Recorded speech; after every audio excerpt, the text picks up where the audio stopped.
commencé par nous deux. Donc, on était dans la salle de spectacle pour une rencontre numérique. C'était à propos de la programmation HTML. Et donc Grégory m'a dit bah écoute, j'ai un truc.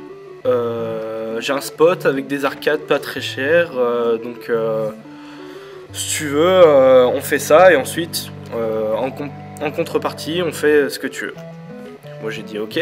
On est allé chercher des arcades dans un bled paumé en Bretagne, dans une ferme. Depuis décembre, on est partenaire avec Abyss Plein Ciel, qui nous a fourni la partie électronique, donc tout ce qui est Raspberry, boutons, joystick, etc. Plateforme Ximo. Il y a beaucoup de bricolage parce que vu que l'arcade est vieille, il y a beaucoup de pièces qui sont parties en morceaux. Par exemple, le bas de l'arcade qui est là-bas, j'ai dû le refaire parce que c'est cassé en deux.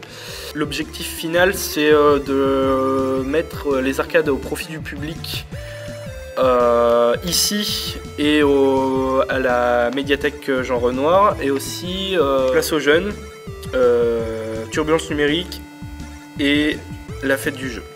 De 1972, ça se refuse pas. Ça c'est un 5 francs, c'est ça. On a trouvé dans le monnayeur. De l'arcade en fait. Avec l'imprimante 3D, on va créer des pièces pour financer l'arcade qu'on a déjà acheté. On va vendre ces pièces au moment de la fête du jeu, toutes les activités qu'on va faire, et qu'on va mettre les arcades au profit du public. L'important c'est que on arrive à financer notre arcade et finir le projet. On a les taux de taxes de 1993. En gros, c'était les taux d'impôt pour le jeu et aussi pour l'État aussi. Ils donnaient une petite partie pour l'État. En fait. On se voit souvent, voire très souvent quand on en a l'occasion. Donc c'est à peu près 2-3 rendez-vous par semaine sûrs. On est autonome au niveau des rendez-vous.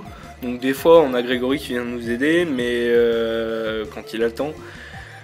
Mais la plupart du temps on s'envoie des messages via la MJP à 13h30 par exemple, et après on reste toute l'après-midi en train de bosser sur les arcades. Moi c'est Mario. Mario Land.